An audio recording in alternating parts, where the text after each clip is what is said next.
Hello everyone, welcome back to my boring channel. I apologize for the long delay in videos. I actually have quite a few videos that I've been trying to get out, but between just being overall busy and trying to entertain a young puppy we picked up in April, it's just been very difficult, and the lack of motivation hasn't been helping. So with the cold weather coming through, it made me think about how much I wanted to be diving, and reminded me that I still had to do voiceovers for a lot of the videos that I took back in May when my friend and I, Bill, went. Hey, calm down. Calm down. Went down to Florida. Here we're at Devil's Den. I'm just walking the campground. They do have a pretty decent campground there, which is very convenient if you're driving down with a camper. It was a lot of fun doing it this way.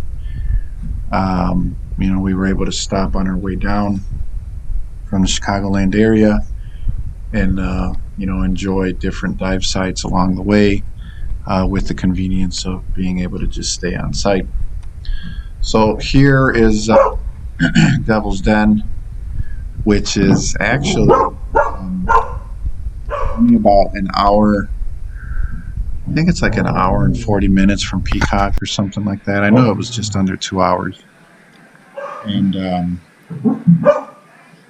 after diving Peacock that morning, we drove down to Devil's Den and got a couple dives in the afternoon. There's Bill. Hey, what is your problem? Apologize. Devil's Den's really cool. Like I said, they have a campground on site. It's super easy to access the dive site from there. It is a little bit of a walk.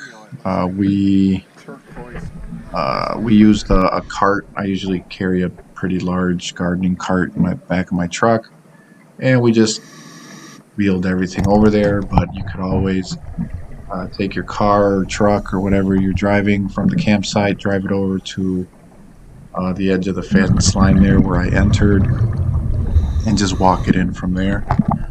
Not a big deal. The entrance to Devil's Den is pretty steep and a little tricky, especially wearing full dive gear. Just be careful. There is a low ceiling in one section as you're climbing down. So don't wear pins. Putting your boots on ahead of time helps. They're stone. They're just carved into the side of the sinkhole. It is a site worth checking out.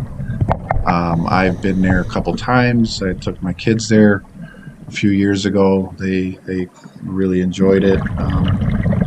Bill had been wanting to go there for quite some time, and we didn't quite have enough time to visit last year when we went in August.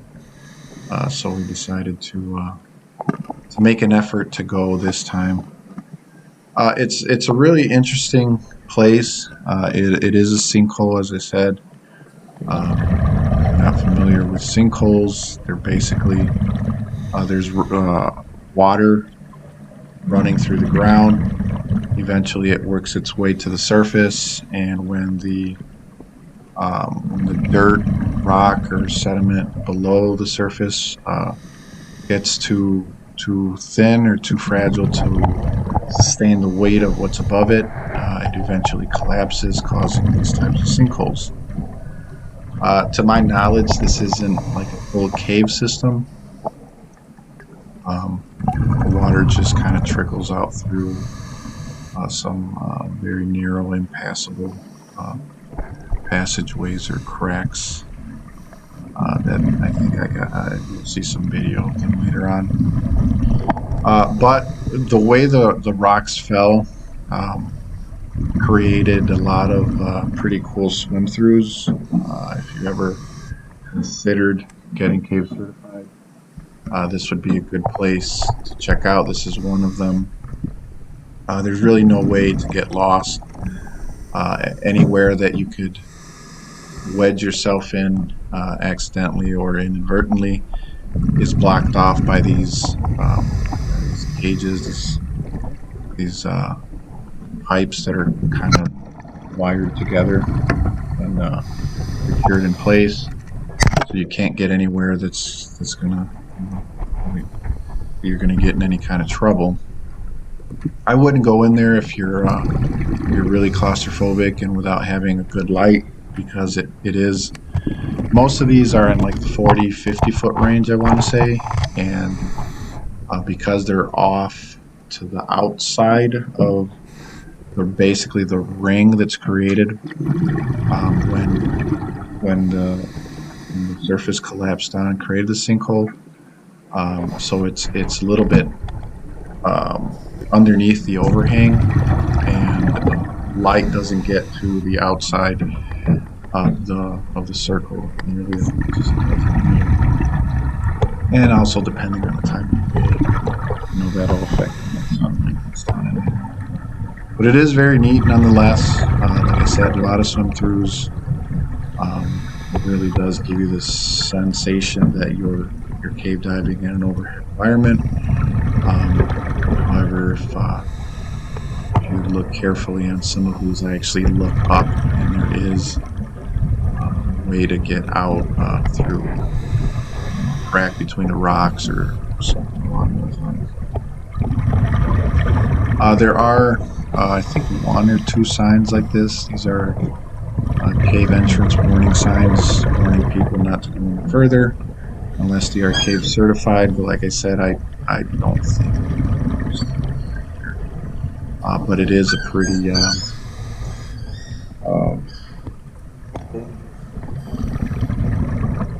wedge yourself in there. I wouldn't recommend it. If you follow the circle, it just, you'll end up right back where you started. I use this platform as kind of a marker.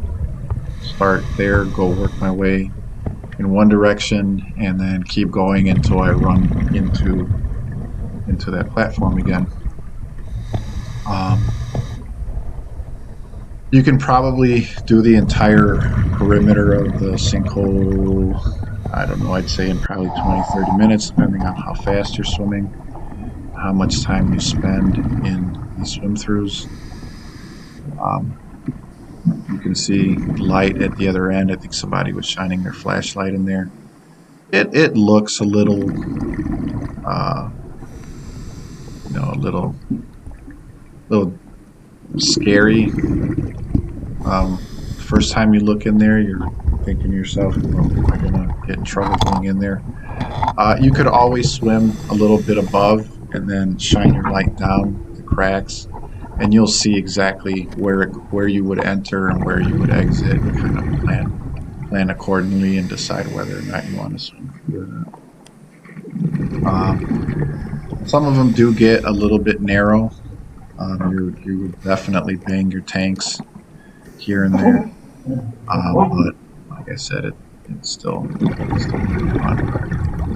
Bill and I had a conversation ahead of time whether or not he was comfortable swimming through those areas, and on the first dive we stayed pretty conservative and swam over everything, and I pointed out the areas where we could go in and come out, and did a few swim throughs that time around, and then on our second dive I try to pretty much go in every swim through that I could find, but I'm sure I missed some of them.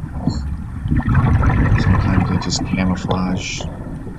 All the rock is the same color, and if your light isn't shining exactly where it needs to be, it looks like more rock, or it doesn't give the appearance of another entrance. As far as registering when you get there, if you park in the main parking lot, which was to the right of where I entered, obviously where all the cars were, there is a big sign. You can't miss it. I believe it even says Devil's Den entrance in big red letters. You walk a little wooden uh, platform, and depending on how busy it is, there may be people just around the corner from the entrance starting paperwork, and then you go into the office, which again you can't miss. Straight exiting the platform, and they take care of you there. If you do gear, they have gear, um, and they kind of give you a lay of the land, um, some direction as to how the how to might give you a little bit of history to how busy they are. But they do a hey, what? They do a little bit of a brief and answer any questions that you might have over by one of the counters where they have all the rental gear. And besides the diving, speaking of briefing and the lay of the land there, they have a really big pond that's so I'm pretty sure it's a man-made pond, and like a little trail that goes around it. It's pretty cool to walk. There's usually ducks and geese and occasionally a swan or something of the sort, which is cool. It's cool to see. A lot of wildlife. Just another little perk, I guess, of staying there as we got to kind of walk the property and see all the neat things they had. What else? What else can I tell you about it? The water temperature is fairly cold. Ooh, there's some fish. They look really cool. They went in there. I have no idea where they went, and I was disappointed that I didn't get video because they completely disappeared up in the back there into the abyss. And as I was finally getting my camera to start recording, they came back out. So there are some fish in there. There's Bill again. What was I saying? The water. Water's colder than you would think. Pretty much any cavern, sinkhole, um, cave system in Florida is going to be around 70 degrees, 70, 72 degrees around there. It's chilly for the snorkelers. They tend to hang out on the platform and go in, swim around for 2 minutes, and then come back out and shiver on the platform. They're generally in just swimming trunks or bathing suits. Excuse me, there's the platform. You can see how the light's just centralized in the middle, so it does get pretty dark on the outside. There's that platform again. I recommend wearing at bare minimum a 3 mil suit because you're not going to last very long if you try to go down there in a rash guard and shorts. At least I won't, and I'm used to really cold water diving. 3 mil suit for me works perfect. I generally don't have to wear gloves or a hood. But if you do get cold easily, I would recommend wearing a 5 mil. Otherwise, you should be okay. Visibility is usually pretty good. As you can see, we had a good, at the top with all the snorkelers, probably about 30, 40 feet. And then around the perimeter, much, much more than that. It's usually very, very good there. That's, due to the flow of the water. But we'll end the video here with picture of my puppy. She finally got tired of barking at her own shadow and decided to take a rest. She's about 8 months old. Super fun. Till the next one. Thanks, guys.